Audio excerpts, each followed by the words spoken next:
నమస్తే welcome to our channel. నేను ప్రియా కౌశిక్. ప్రస్తుతం మనతో పాటు సీనియర్ జర్నలిస్ట్ కిరణ్ పోల్దాస్ గారు ఉన్నారు. వారు ఎప్పుడు కూడా పొలిటికల్ సీరియస్ డిస్కషన్స్ గురించి మాట్లాడుతూ ఉంటారు. కానీ ఆయనకి సంబంధం లేని ఒక టాపిక్ గురించి ఈరోజు మాట్లాడించే ప్రయత్నం చేస్తాను. నమస్తే సార్. నమస్తే అండి. సో ఒక వైరల్ వీడియో గురించి మాట్లాడదాం అని చెప్పండి. అనుకుంటూ ఉన్నాను. పొలిటికల్ కి సంబంధం లేదు, ఎంటర్టైన్మెంట్ కి సంబంధం లేదు. అఫ్ కోర్స్ ఎంటర్టైన్ అయ్యే వాళ్ళు అవుతూ ఉన్నారు. అయితే కుంభమేళా జరుగుతోంది. అలానే డివోషనల్ గా స్పిరిచువల్ కంటెంట్ కూడా కాదు. అయితే సో కుంభమేళాలో తేనె కళ్ళ అమ్మాయి అందరినీ ఆకర్షిస్తోంది అని చెప్పి కొన్ని లాక్స్ వ్యూస్ వస్తూ ఉన్నాయి. ఇది పక్కన పెడితే రాజమౌళి గారి దర్శకత్వంలో మహేష్ బాబు పక్కన ఈ అమ్మాయి నటించబోతుంది అని చెప్పి ఒక న్యూస్ ట్రెండ్ అవుతోంది సోషల్ మీడియాలో. ఇది ఎంతవరకు వాస్తవం, అసలు ఈ విషయాన్ని ఎలా చూడాలి? అంటే నాకు శ్రీశ్రీ గారు చెప్పిన కవిత గుర్తొస్తోంది. కుక్క పిల్ల, సబ్బు బిళ్ళ, అగ్గిపుల్ల, ఆడపిల్ల, కాదేది కవిత కనర్హం అన్నారు. అట్లా ఇవాళ కాదేది మీడియా కనర్హం అనే రీతిలో తయారైంది అనుకోవాలి.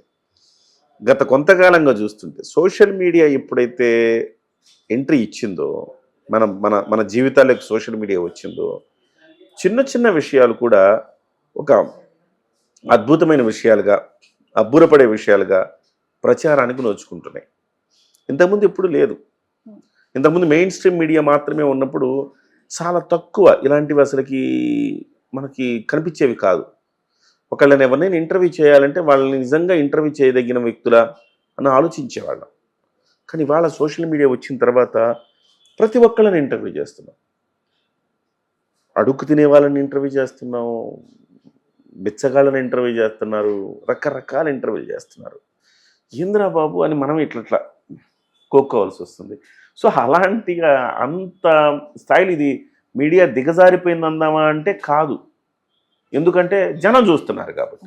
సార్ కొన్ని లాక్స్ వ్యూస్ సార్, దీనికే 50 lakh వ్యూస్, 1 million వ్యూస్. మరి జనం చూస్తున్నారు. నేషనల్ మీడియా ఇప్పుడు మనం కొన్ని సందర్భాలు ఇప్పుడు మనం మీడియా దిగజారిపోయింది, చాలా ఏంటండి అడుక్కు తినే బిచ్చగాళ్ళని ఏంటండి ఇంటర్వ్యూలు చేసేది, వాళ్ళని ఏంటండి ఇలా ఇంటర్వ్యూ చేయడానికి ఒక విలువ వ్యవస్థ ఉండాలి కదా అని అన్నాం అనుకోండి, మనం చేదస్తాం అనుకుంటారు జనం.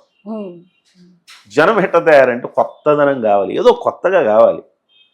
ఇప్పుడు ఒకడెవడో రోడ్ సైడ్ బిచ్చగాడు అడుగు తినేవాడు ఉన్నాడు అనుకోండి, పని బాట లేకుండా ఉన్నాడు. వాడి దగ్గరికి వెళ్ళి మైక్ పెట్టగా 2 ఇంగ్లీష్ మాటలు మాట్లాడాడు అనుకోండి, అబ్బా ఈయన అడుక్కు తినే ఆయన ఇంగ్లీష్ చూసారా, అవాక్ అవ్వాల్సిందే అంటే లక్షల మంది చూసేస్తారు. సో జనం చూస్తారు కాబట్టి వీళ్ళు తీస్తున్నారు, వీళ్ళు తీస్తున్నారు కాబట్టి జనం చూస్తున్నారు అనుకోవాలి. ఇకపోతే మోనాలిసా విషయం 1 నైట్లో స్టార్లను చేస్తుంది సోషల్ మీడియా. ఎవరో పూసలు అమ్ముకునే అమ్మాయి, కాస్త ముఖం బాగుంది, తేనె కళ్ళు మీరు అన్నట్టు బ్రౌన్ ఐస్ ఉన్నాయి, దాంతో అమ్మాయి చక్కగా నవ్వుతూ మాట్లాడుతుంది. దీన్ని ఎవరో ఒకళ్ళు తీసి సోషల్ మీడియా ఇన్స్టాలో ఎందులో పెట్టారు. అక్కడి నుంచి రాజుకుంది. ప్రతివాడు కుంభమేళాకి వెళ్ళి కుంభమేళాలో అక్కడున్న ఆధ్యాత్మికత గురించి మాట్లాడుకోవడం మానేసి ఈ అమ్మాయి గురించి మాట్లాడుతున్నారు. ఈ అమ్మాయి పూసలు, ఈ అమ్మాయి పూసలు అమ్మితే మళ్ళీ ఆ పూసల్లో కూడా బీపీని తగ్గించే పూసలంట, రకరకాల ఒంటికి చలువు చేసే పూసలంట, ఏవో రకరకాలు అమ్ముతుందంట. దీని గురించి స్టోరీలు నేను ఒకసారి చూస్తే ఆ యూట్యూబ్ లేకపోతే ఆ ఇన్స్టా, ఆ ఫేస్బుక్ పదే మళ్ళీ అమ్మాయిని చూపిస్తుంది నాకు. ఏంటంటే టెక్నాలజీ కూడా ఎట్లా ఉంటుందంటే అండి, ఇది మీరు ఏదైనా ఒక క్షణం ఆగి చూశారనుకోండి, ఓహో ఇతనికి ఈ అంశం ఇష్టమేమో అనుకొని అలాంటి విషయాల్ని మళ్ళీ మనకు చూపిస్తూ ఉంటుంది. తద్వారా మనం 4-5 సార్లు చూసి మనం ఇంకోళ్ళకి ఫార్వర్డ్ చేస్తాం, వాళ్ళు కూడా చూసి ఇంకోళ్ళు ఫార్వర్డ్ చేస్తారు. ఈ రకంగా సోషల్ మీడియా అనేది దావానలల్లా అంటుకుంటుంది. మీరు చూసారు లాస్ ఏంజల్స్లో కారు చిచ్చు ఎట్లా అంటుకుందండి, 5 రోజుల్లో మొత్తం కాల్చి దొబ్బింది. అట్లే సోషల్ మీడియా కూడా ఇవాళ భారతదేశంలో మొత్తం మోనాలిసా అంటున్నారు. ఏంట్రా బాబు మోనాలిసా అని చూస్తే మనకు కూడా వచ్చింది, మనకు అక్కర్లేదు అనుకున్నా మనకు కనపడుతుంది, అంతలా తయారైపోయింది. ఇవాళ సోషల్ మీడియాలో వచ్చింది కాబట్టి మెయిన్ స్ట్రీమ్ మీడియా కూడా మళ్ళీ డిస్కస్ చేస్తుంది. అవును సార్, అది ఇంకా ఆశ్చర్యం. సోషల్ మీడియాలో ట్రెండ్ అవుతుంది, వైరల్ అవుతుందని మెయిన్ స్ట్రీమ్ మీడియా డిస్కస్ చేస్తుంది. మళ్ళీ విచిత్రం ఏంటంటే అందమైన అమ్మాయిలు పూసలు అమ్ముకోలేదు. ఎవరు పూసలు అమ్ముకునే వాళ్ళు లేకపోతే రోడ్లు ఊడ్చే వాళ్ళలో అందం ఉండకూడదా?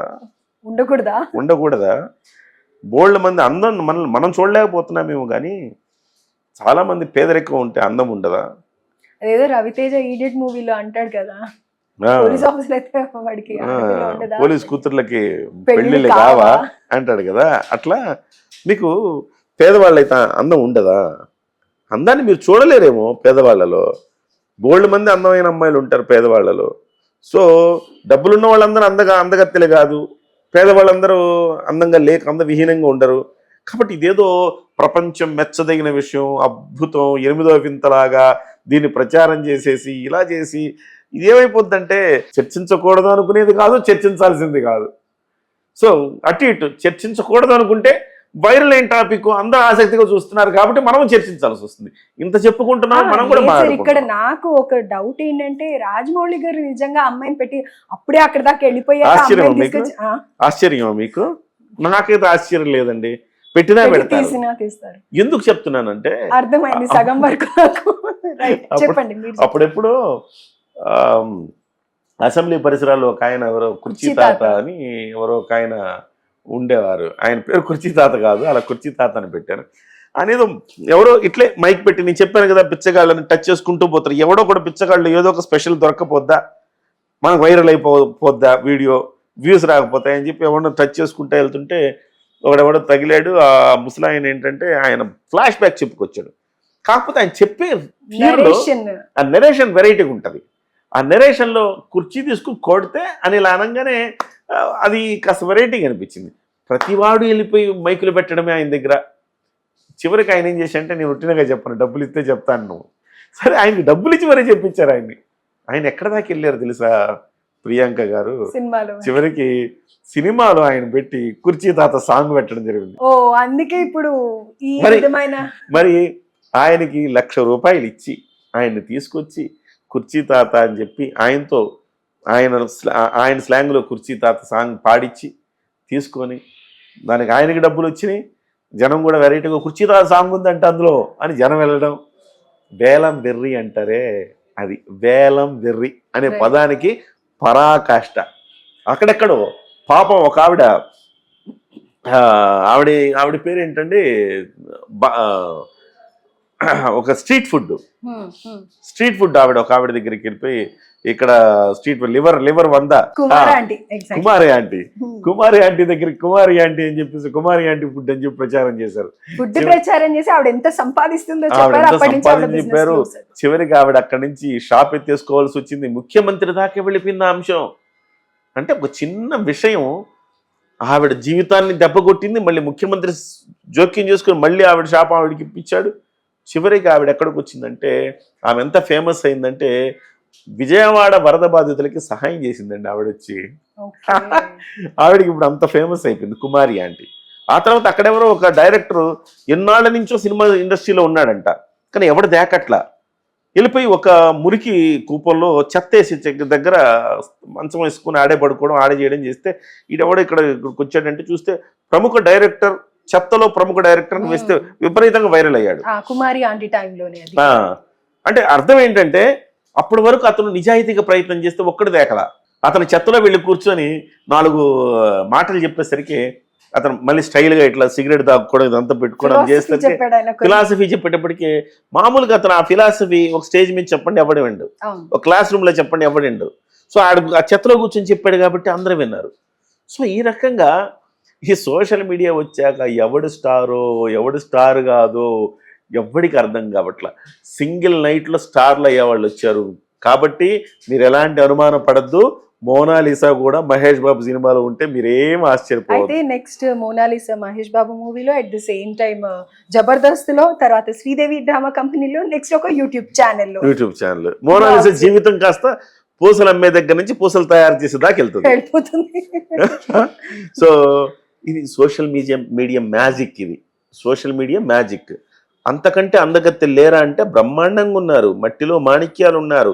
సో పూసలమ్మే వాళ్ళే కాదు, రోడ్లు ఊడ్చే వాళ్ళలో కూడా అందగత్తెలు ఉన్నారు. కానీ అది ఆ క్షణం అంతే, ఆ లక్. ఆ క్షణంలో ఎవడో కంటపడాలి, వాడి కంటపడినప్పుడు వాడు దాన్ని నెరేట్ చేసే తీరు, అక్కడి నుంచి ఇంకోటి. చాలా బ్యూటిఫికేషన్ చేసి ఇప్పుడు మరి ఏలో పెట్టి చివరికి ఆ అమ్మాయితో ఒక డాన్స్ కూడా ఇస్తారు.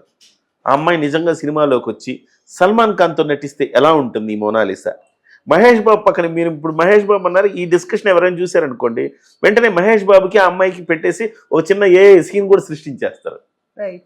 సో ఏఐలో సృష్టించేసి ఓహో వీళ్ళిద్దరి పేరు ఇలా ఉంటుంది, భలే ఉంది పేరు అని చెప్పి మళ్ళీ వస్తుంది.